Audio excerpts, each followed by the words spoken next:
Hey, what's up you guys? My name is Vivian from ThePaperLetterBlog, and today we are going to make a little flat mail file folder.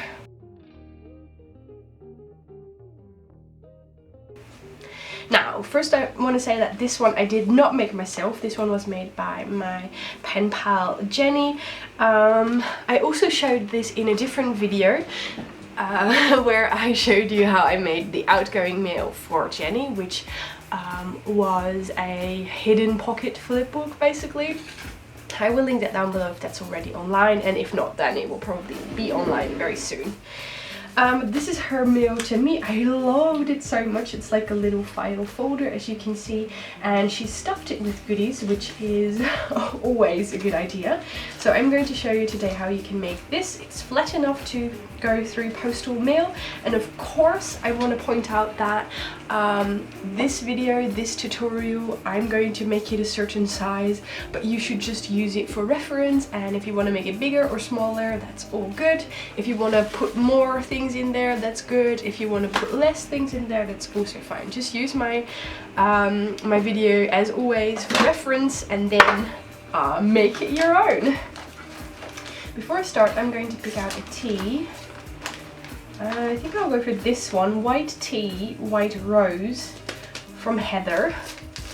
Now, you may hear it in my voice, but I am once again sick. But I've been sick for a couple of days now, and I've just had enough. I really wanted to create mail. I really wanted to film this video because I just had an idea and I wanted to run with it. So this video will consist of I think 2 parts. The first part will be me explaining you a couple different ways how you can make this little file folder. It may seem really easy, and it is, spoiler alert, but there's a couple different ways you can go at this. And then the second part of this video will be a voiceover, so hopefully you won't have to listen to my sick voice anymore. The second part of this video will be a voiceover where we will do the decorating and the filling of the file folder. Oh, I have to say one more thing, and that is that this video will actually consist of 2.5 parts. The first part is going to be me picking a subscriber that this little happy mail is going to. So this is the folder with all of the incoming PO box mail that I have not replied to. I'm just quickly going to count them, and then we're going to do a random number generator to see who this is going to.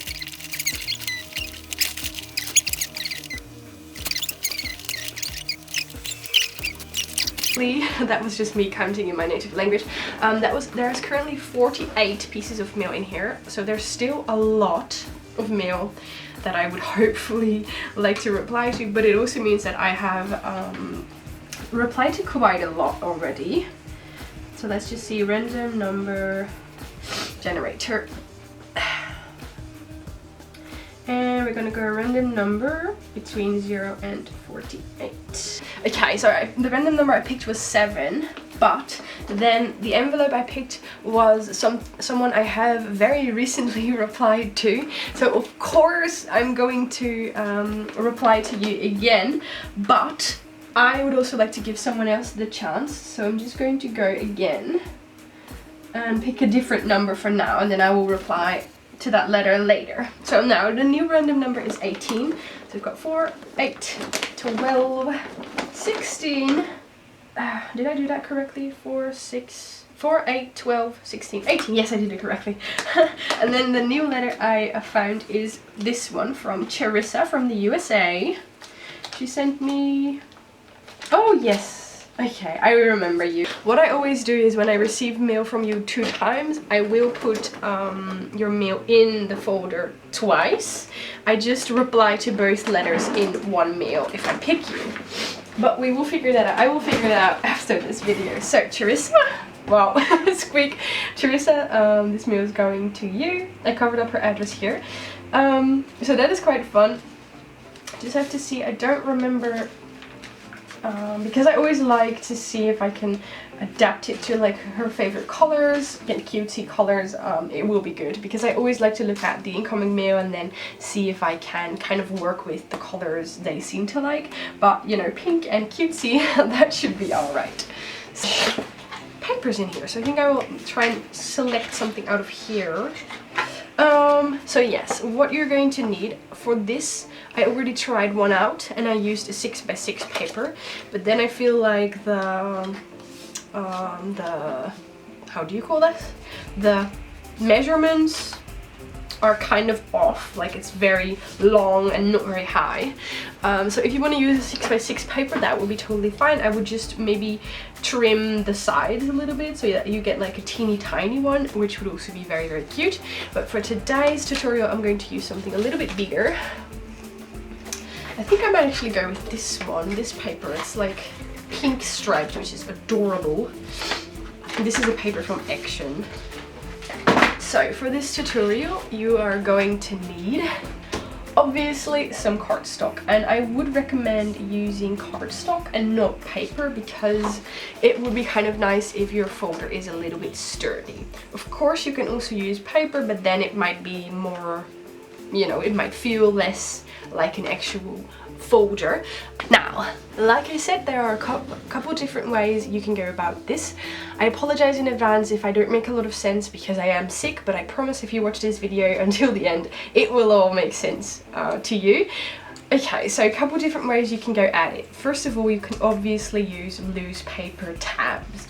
Now, if I were to use that on here, then obviously you would just clip it on your paper basically, and then you would have like a cute little tab. You can make a tab out of the matching paper or contract a different color that, like, this obviously doesn't match, but if it were white that would probably be quite cute. So my first way you can do this is by using tabs. I know that a lot of people will work with journals, and happy planners will often have tabs or a tab punch or something like that, but, and this is immediately my second way you can make this, you can also use printable templates, because before I started making this video I looked online.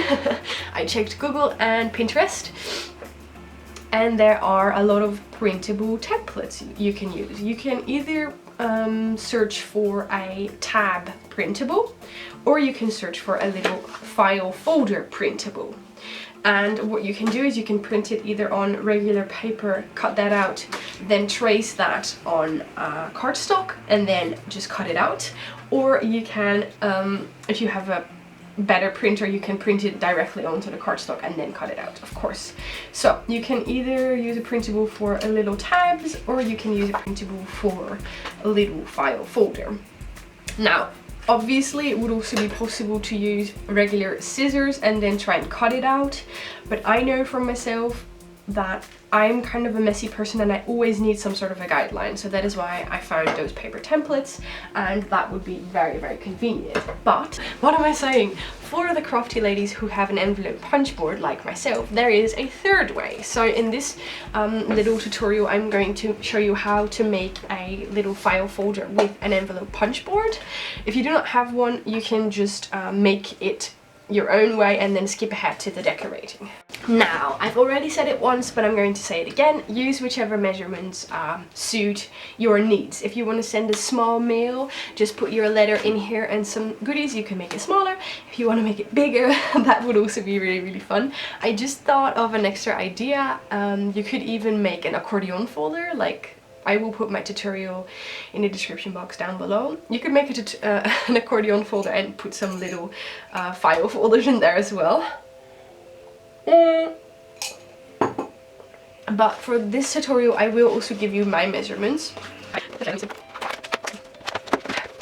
Okay, so I just measured Jenny's little folder because I thought it would be good to have some measurements, and hers is around 6 inches by 8 inches, like that. But I want to use this pink paper because it's adorable, so I'm going to go with that anyway.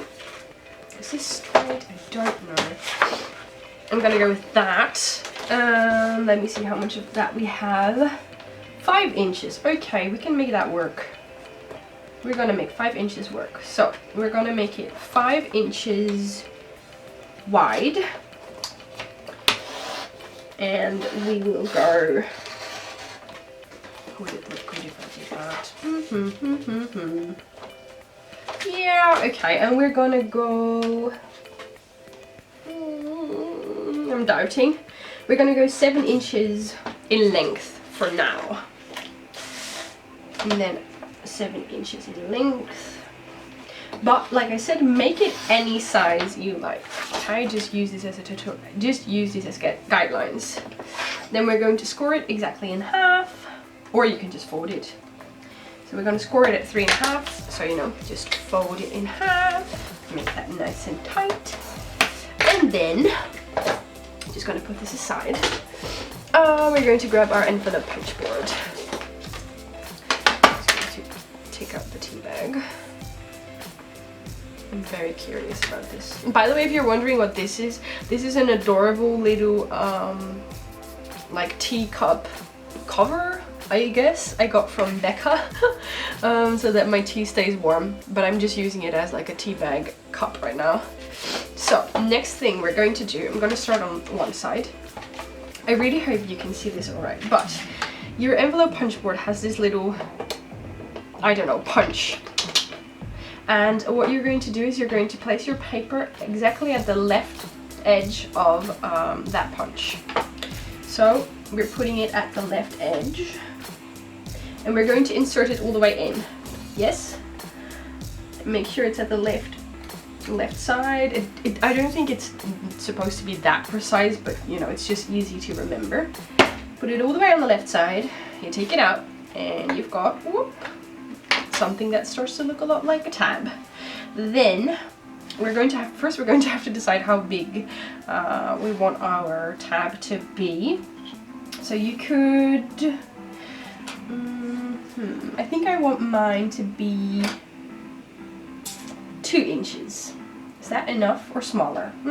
Let's just put it at 2 inches and we will see. So we're going to put it at 2 inches and punch again, and then we've got a tiny little tab. I think I could have made it bigger. Maybe if I could do it again, I would probably do 2.5 so that this tab is a little bit bigger. Now you may think, okay Vivian, this doesn't really look like a tab yet, but trust me, we will get there. Okay, wait, I'm gonna leave the cutting until the end, and then we're going to flip it over, and we're gonna do the same on this side. So we're gonna put this side all the way on the left of that punch. Make sure it's all the way in, and punch, ta-da! And then we're going to 2 inches again. I think it would be nicest if your tabs are the same size, but if you want to make them different size, go right ahead. And punch again, so then we have that.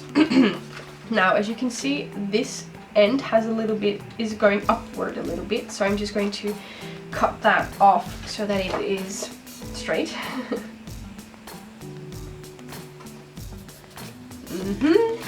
And then this side I want to do the same. You don't have to do that, but you know.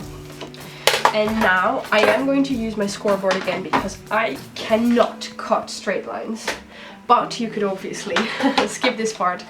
But what we're going to do is we're going to leave the tab and then cut the rest of the paper strip off. Don't throw that away. It's a great paper strip to use for embellishments or decorating or whatever.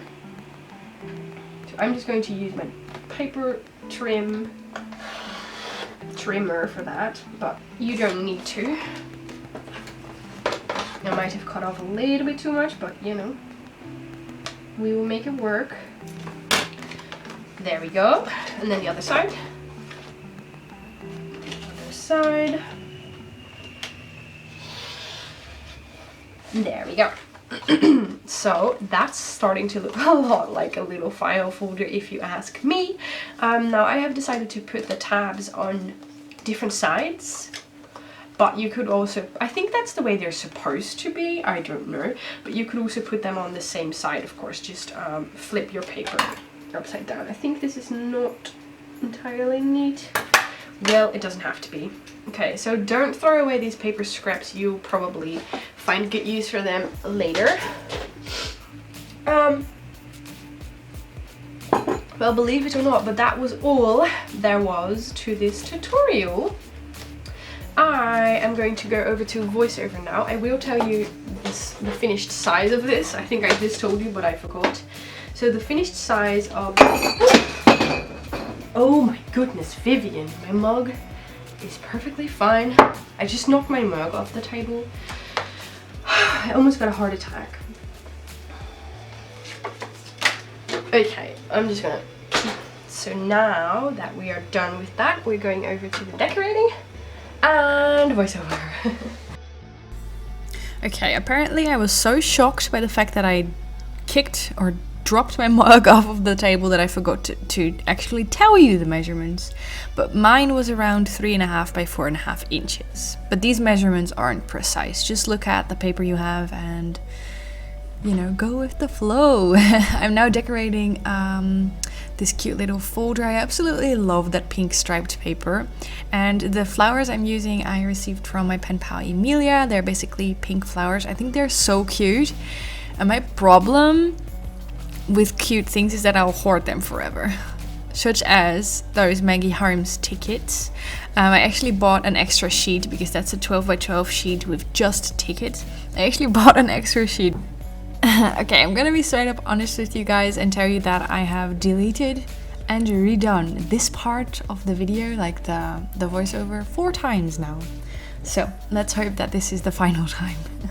Because the first time I started telling you how this is going quite quickly and how the video is still 20 minutes long, which is long to some, but not really long for me because I like making long videos. But I've been in a little bit of a struggle, basically, because like long videos are my thing, and I've come to terms with that. Like I've had the phase where I would try and make short videos, and then it just wasn't me, because as you can see in the video, I spend a lot of time on mail. Like I'm constantly moving things around until I'm completely satisfied, and that's how I make everything. And that's also in my videos. Like I could cut this part out and go straight to the finished end result, but then you guys don't see my process, and the process is really important to me, because what I don't like is for people to feel like it's easy for me. Like sometimes people say, oh, you make mail, like everything is so pretty, and I'm like, no, everything, like I'm happy with the end result just because I spend so much time on it, and I don't want to cut that out, because like right now, by the way, in the background I couldn't find the right shade of paper, so I just made my own colored paper with watercolors.